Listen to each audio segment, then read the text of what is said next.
Conheci um jovem, tinha cerca de 20 anos. Fui chamada à enfermaria para o ver. Tinha um historial de um consumo etílico bastante acentuado. Examinei-o, mas para além de pernas inchadas encontrei pouco mais. Decidi fazer uma ecografia cardíaca e, para meu grande espanto, o doente tinha o coração praticamente imóvel. Tal era o declínio da sua função. E como o mal não vem só no meio das cavidades, tinha também uma massa de sangue, um coágulo.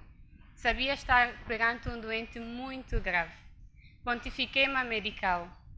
Na manhã seguinte, dirigi-me à enfermaria para o ver. Infelizmente, já lá não se encontrava. Havia falecido de morte súbita cardíaca durante a noite. 20 anos. Uma vida toda jogada fora. Recentemente publiquei um artigo. Chamava atenção sobre uma causa pouco frequente de doença cardíaca no adulto. E este artigo remete-nos para uma situação é que por vezes o coração vem com defeito de fabrico. E este defeito de fabrico nós denominamos de cardiopatias estruturais, que por si só não levam à insuficiência cardíaca, mas podem culminar como tal. No Hospital Aires de Menezes, diariamente, nascem muitos meninos e muitos deles nascem com cardiopatias estruturais. Algumas delas são coisas simples, comunicações interarteriais, às vezes comunicações interventriculares, mas por vezes são coisas mais complexas, como a transposição de grandes artérias.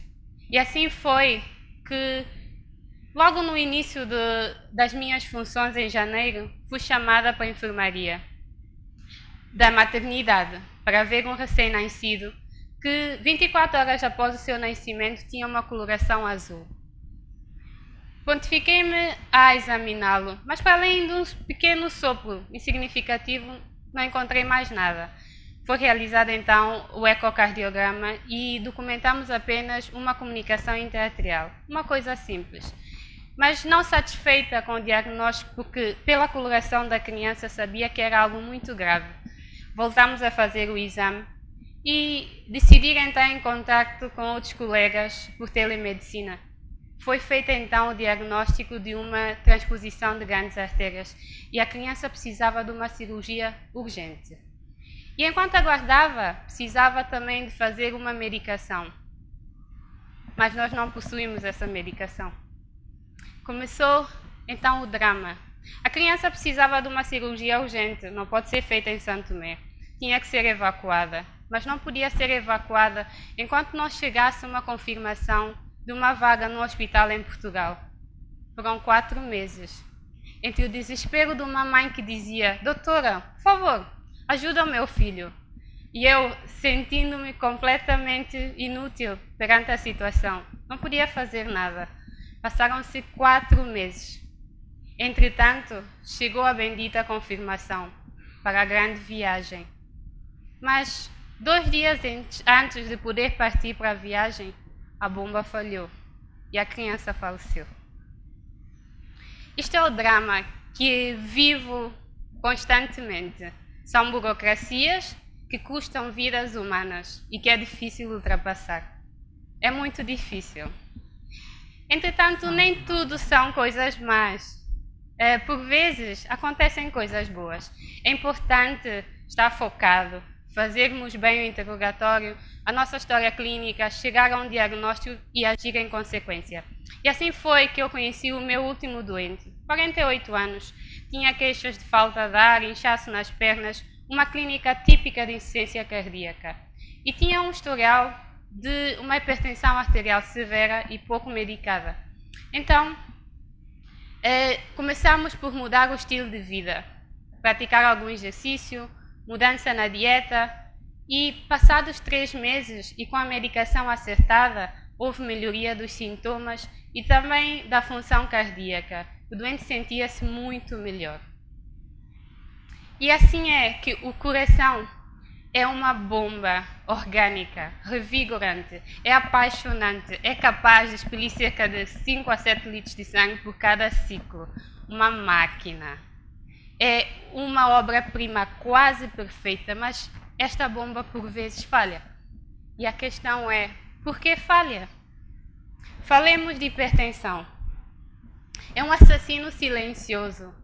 Outrora era tida como doença de países desenvolvidos, de pessoas afortunadas, mas agora tem uma prevalência crescente em África. Estes são dados do internamento do Hospital Aires de Menezes. Vocês podem ver que 2014 a 2015 o crescimento que foi.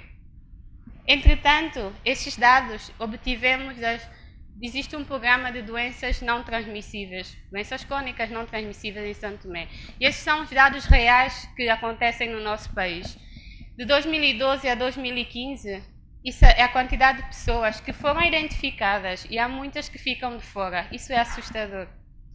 Então, esta hipertensão afeta pessoas ainda em idade produtiva. A maior parte dessas pessoas estão à volta de 40 anos. Podem fazer muito ainda pelo país, podem fazer muito pelas suas famílias e pela economia. Então, leva à morte precoce e tem um efeito negativo na economia. Entretanto, este falho de bomba é causado por essa hipertensão. Uma outra situação que afeta o nosso país é o consumo etílico bastante acentuado. Em São Tomé e Príncipe, o consumo etílico tem tido uma prevalência crescente fulminante e o álcool por si só é um veneno para as células cardíacas, leva à morte dos miócitos, causa degeneração cardíaca e o álcool está relacionado com a hipertensão, com a diabetes, está relacionado muitas vezes também com impotência sexual. E olha que os santomenses têm medo disto. Entretanto, a diabetes mellitus é uma doença crônica que afeta muitas pessoas, não é? É uma doença que afeta a microvascularização cardiovascular, dá cabo das coronárias e esta doença coronária aterosclerótica leva muitas vezes mas nem sempre. Ela causa uma síndrome coronária aguda. São daqueles doentes que nos aparecem com infartos extensos, mas a diabetes é silenciosa. Na maioria das situações, essa doença aparece de forma sútil. E então temos de estar preparados para isso. E os dados mostram-nos que em São Tomé temos muitos diabéticos. E estou a falar de diabéticos, que nós temos diabéticos do tipo 2, que são aqueles que adquirem já numa idade um pouco mais avançada e tem muito a ver com o nosso estilo de vida. Esses dados mostram-nos que já existem muitos doentes desses. Bom, e essa diabetes, então, dá cabo também da função cardíaca e pode levar a um falho de bomba. Entretanto, temos que ver que o desgaste cardíaco está relacionado com fatores de risco cardiovasculares, já sejam modificáveis e não modificáveis. Os fatores de risco modificáveis vemos a hipertensão, a diabetes, a dislipidemia, temos a obesidade e também temos os hábitos tabágicos.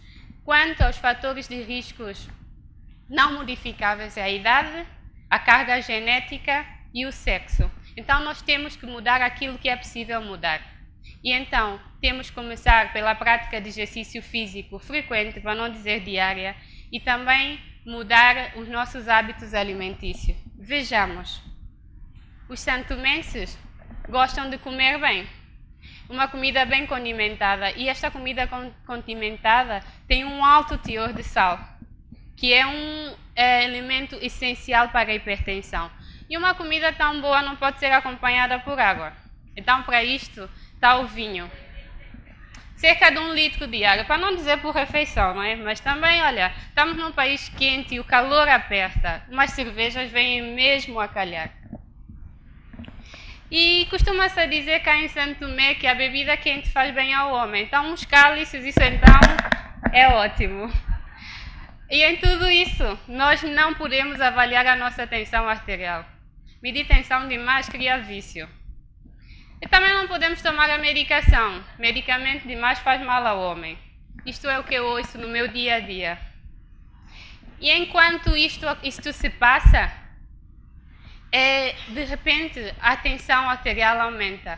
Aparece o AVC, muitas vezes fulminante, e leva à morte. e leva ao desgaste cardíaco. E isso tem um efeito negativo também na nossa vida, na nossa sociedade e na nossa economia. Outra doença que, em pleno século XXI, ainda afeta a nossa população e constitui um problema de saúde pública é a doença cardíaca reumática. É uma doença que é causada pela febre reumática pós-estreptocócica e afeta inicialmente as válvulas, são umas estruturas do coração, e é a doença mais comum adquirida na idade de crianças e adolescentes. Esta doença é relacionada com a pobreza, leva à morte e pode culminar com uma insuficiência cardíaca fulminante. Infelizmente, São Tomé e Príncipe ainda não está fora deste paradigma. Uma vez instalada o falho de bomba, aparece a dispneia, que é a falta de ar. Ostopneia, aparece a dispneia paroxística noturna, que é uma falta de ar durante a noite. Então, causa minoração do sono e do descanso noturno. Aparecem os inchaços na perna, que são os edemas, às vezes o inchaço é completo e é anasarca. O doente tem diminuição da diurese também e diminui a sua capacidade de trabalho, é um cansaço acentuado. Aparecem infecções respiratórias que muitas vezes agravam a insuficiência cardíaca e vice-versa, e começa todo um ciclo vicioso. Então, o doente tem internamentos recorrentes, torna-se cada vez mais dependente pela diminuição da capacidade de trabalho, deixa de contribuir com a sua família, não é? E muitas vezes também entra num estado depressivo, porque não pode ajudar, não contribui. Isso também é um desgaste para o Sistema Nacional de Saúde, porque temos que abarcar esses doentes no hospital e os internamentos recorrentes. E no estadio já final desta doença, aparece o cansaço, mesmo muito acentuado, que leva a uma falta de ar extenuante e pode culminar com a caquexia e, por fim, com a morte. Tudo isso agrava-se quando temos a ausência de políticas que ajudem a estes doentes com essas situações crônicas, que não haja programas que nos permitam estes doentes comprarem e acederem medicamentos de forma mais barata e que possa também contribuir para haver menos reinternamentos e que assim aumenta os gastos de saúde que temos indiretamente. Portanto, os dados da mortalidade, prontos, era só para vos mostrar que a mortalidade tem crescido bastante no sentido da hipertensão. Muitos jovens, antes de morrer, têm AVC, pessoas de 40 anos completamente limitadas. Esta é a realidade que nós vivemos agora. Isso é assustador. Cada um de nós que está cá tem que ter essa consciência.